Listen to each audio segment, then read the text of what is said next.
Chapter 1. Subliminal Rome. The Roman Catholic Church is a state. Bishop Mandel Crichton, Letters.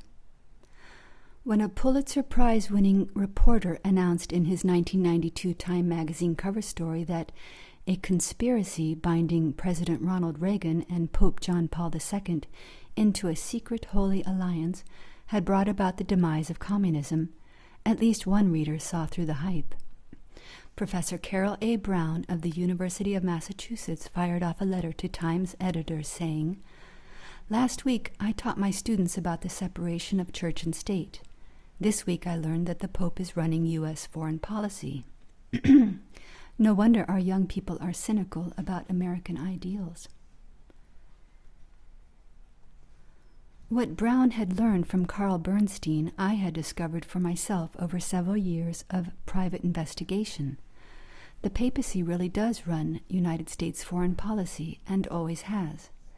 Yes, Bernstein noted that the leading American players behind the Reagan-Vatican conspiracy, to a man, were devout Roman Catholics, namely William Casey, Richard Allen, Judge William Clark, Alexander Haig, Vernon Walters, and William Wilson.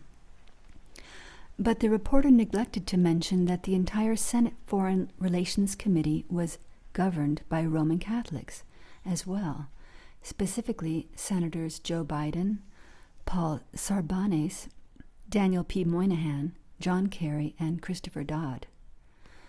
Bernstein would have been wandering off point to list the Roman Catholic leaders of American domestic policy, such as Senate Majority Leader George Mitchell and Speaker of the House Tom Foley.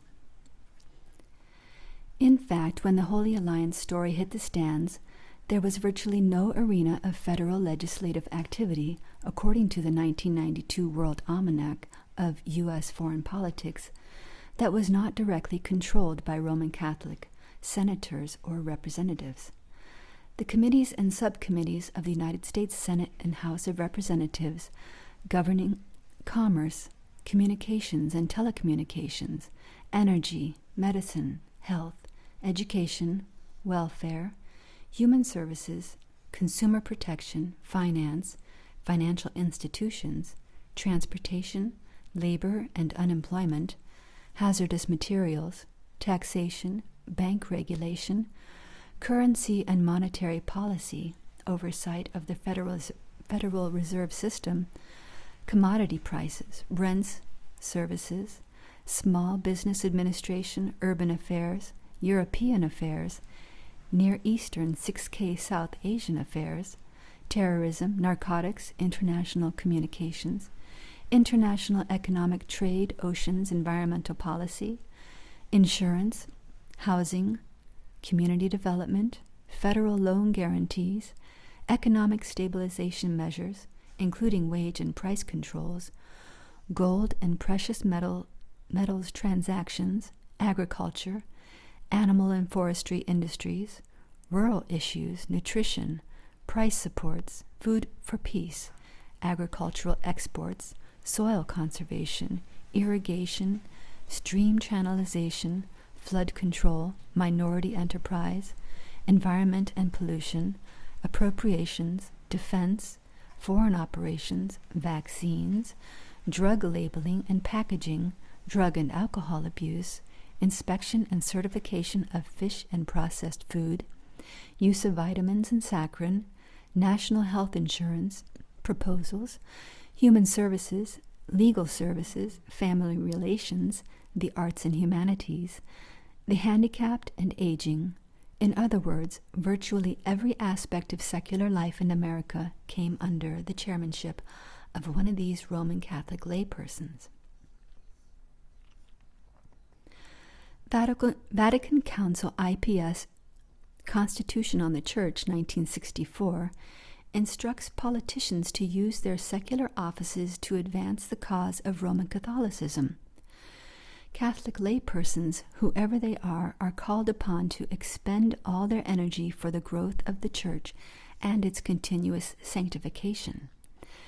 and to make the Church present and operative in those places and circumstances where only through them can it become the salt of the earth.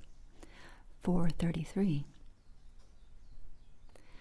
Vatican II further instructs all Catholics by their competence in secular disciplines and by their activity to vigorously contribute their efforts so that the goods of this world may be more equitably distributed among all men, and may in their own way be conducive to universal progress in human and Christian freedom, and to remedy the customs and conditions of the world, if they are an inducement to sin, so that they all may be conformed to the norms of justice and may favor the practice of virtue rather than hinder it. 436. Here's Vatican II. Vatican II affirms Catholic doctrine dating back to 1302, when Pope Boniface VIII asserted, "It is absolutely necessary for the salvation of every human creature to be subject to the Roman Pontiff." This was the inspiration for the papacy to create the United States of America, that materialized in 1776 by a process just as secret as the Reagan-Vatican production of Eastern Europe in 1989. What? American government Roman Catholic from the beginning? Consider the land known today as the District of Columbia bore the name Rome in 1663 property records, and the branch of the Potomac River that bordered Rome on the south was called Tiber. This information was reported in the 1902 edition of the Catholic Encyclopedia's article on Daniel Carroll. The article, specifically declaring itself of interest to Catholics in the 1902 edition, was deleted from the New Catholic Encyclopedia of 1967. Other facts were reported in 1902 and deleted from 1967. For example, when Congress met in Washington for the first time in November 1800, the only two really comfortable and imposing houses within the bounds of the city belonged to Roman Catholics. One was Washington's first mayor, Robert Brent. The other was Brent's brother-in-law, Notley Young, a Jesuit priest. Daniel Carroll was a Roman Catholic congressman from Maryland who signed two of America's fundamental documents, the Articles of Confederation and the United States Constitution. Carroll was a direct descendant of the Calverts, a Catholic family to whom King Charles I of England had granted Maryland as a feudal barony.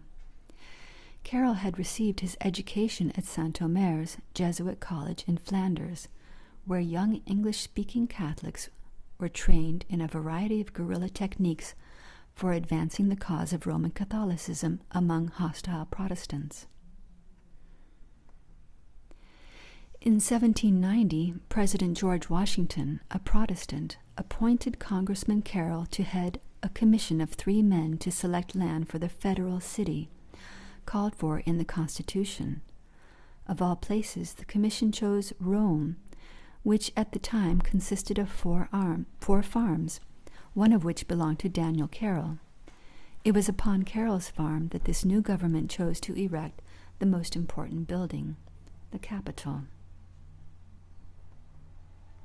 So what is a federal city?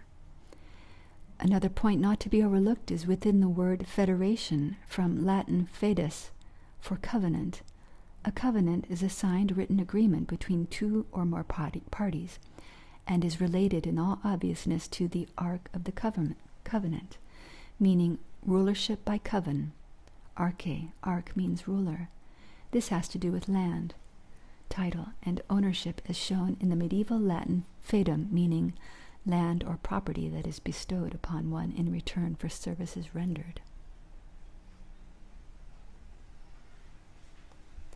The American capital abounds with clues of its Roman origins. Freedom, the Roman goddess whose statue crowns the dome, was created in Rome at the studio of American sculptor Thomas Crawford. we find a whole pantheon of Roman deities in the great fresco covering the dome's interior rotunda: Persephone, Ceres, Freedom, Vulcan, Mercury, and a deified George Washington. These figures were created of Vatican art, were the creation of Vatican artist Constantino Brumidi. The fact that the National State House evolved as a capital bespeaks Roman influence. No building can rightly be called a capital unless it's a temple of Jupiter, the great father god of Rome, who ruled heaven with his thunderbolts and nourished the earth with his fertilizing rains. If it was a Capitolium, it belonged to Jupiter and his priests. Jupiter's mascot was the eagle, which the founding fathers made their mascot as well. A Roman eagle tops the governing idol of the House of Representatives, a 46-inch sterling silver and ebony wand called a mace. The mace is the symbol of authority in the House. When the sergeant-at-arms displays it before an unruly member of Congress, the mace restores order. Its position at the rostrum tells whether the House is in committee or in session. America's national motto, Annuit Coeptis, came from a prayer to Jupiter. It appears in Book 9 of Virgil's epic propaganda, the Aeneid, a poem commissioned just before the birth of Christ by Gaius Maecenas, the multi-billionaire power behind Augustus. The poem's objective was to fashion Rome into an imperial monarchy for which its citizens would gladly sacrifice their lives. Fascism may be an ugly word to many, but its stately emblem is apparently offensive to no one. The emblem of fascism, a pair of them, commands the wall above and behind the speaker's rostrum in the chamber of the House of Representatives. They're called fasces, and I can think of no reason for them to be there other than to declare the fascistic nature of American republican democracy. A fasces is a Roman device. Actually, it originated with the ancient Etruscans, from whom the earliest Romans derived their religious jurisprudence nearly 3,000 years ago. It's an axe head whose handle is a bundle of rods tightly strapped together by a red sinew. It symbolizes the ordering of priestly functions into a single infallible sovereign, an autocrat who could require life and limb of his subjects. If the fasces is entwined with laurel, like the pair on the house wall, it signifies Caesarian military power. The Romans called this infallible sovereign Pontifex Maximus, supreme bridge builder. No Roman was called Pontifex Maximus until the title was given to Julius Caesar in 48 BC. Today's Pontifex Maximus is Pope John Paul II. As we shall discover in a forthcoming chapter, John Paul does not hold that title alone. He shares it with a mysterious partner, a military man, a man holding an office that has been known for more than 4 centuries as Papa Nero, the Black Pope. I shall present evidence that the House Fasces represents the Black Pope, who indeed rules the world. Later I will develop what is sure to become a controversial hypothesis, that the Black Pope rules by divine appointment and for the ultimate good of mankind. Here is our current Black Pope, Arturo Sosa, being sworn in at the Church of the Jesuit on October 14th, 2016. And the theme of that convocation was called Rowing into the Deep. And with that, I will see you for Chapter 2. Here's just a little bit more information about Rome, Maryland.